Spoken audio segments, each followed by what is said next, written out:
Hello friends, നമ്മുടെ പുതിയ വീഡിയോയിലേക്ക് എല്ലാവർക്കും സ്വാഗതം. ഞാൻ ലക്ഷ്മി. എല്ലാവരും സുഖമായിട്ടിരിക്കണമെന്ന് വിശ്വസിക്കുന്നു. നമ്മൾ തയ്യാറാക്കുന്നത് വളരെ സ്വീറ്റ് ആൻഡ് ടേസ്റ്റി ആയിട്ടുള്ള ഒരു ലെമൺ മീൻ കൂളറാണ്. അപ്പോൾ നമുക്ക് വീഡിയോയിലേക്ക് പോകാം.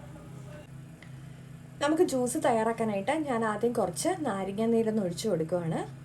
ഒരു നാരങ്ങയുടെ നീരാണ് ഞാൻ ഒഴിക്കുന്നത്. ഇതിലേക്ക് നമുക്ക് കുറച്ച് പുതിന ഇലയൊന്ന് ചേർത്ത് കൊടുക്കാം. മധുരത്തിന് ആവശ്യത്തിനുള്ള പഞ്ചസാര ചേർത്ത് കൊടുക്കാം.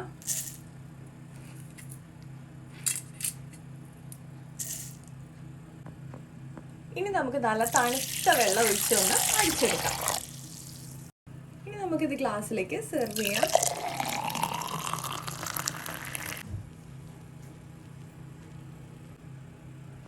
അപ്പോൾ നമ്മുടെ ടേസ്റ്റി ആയിട്ടുള്ള ലെമൺ മിൻറ്റ് കൂളർ ഇവിടെ റെഡി ആയിട്ടുണ്ട്. അപ്പോൾ എല്ലാവരും ഒന്ന് ട്രൈ ചെയ്ത് നോക്കണം. ചൂട് നല്ല ബെസ്റ്റ് ഐറ്റമാണ്. അപ്പോൾ ലൈക്ക് ചെയ്യാനും ഷെയർ ചെയ്യാനും കമൻറ്റ് ചെയ്യാനും സബ്സ്ക്രൈബ് ചെയ്ത് സപ്പോർട്ട് ചെയ്യാനും മറക്കല്ല. അടുത്ത വീഡിയോയിൽ വീണ്ടും കാണാം. നന്ദി, നമസ്കാരം.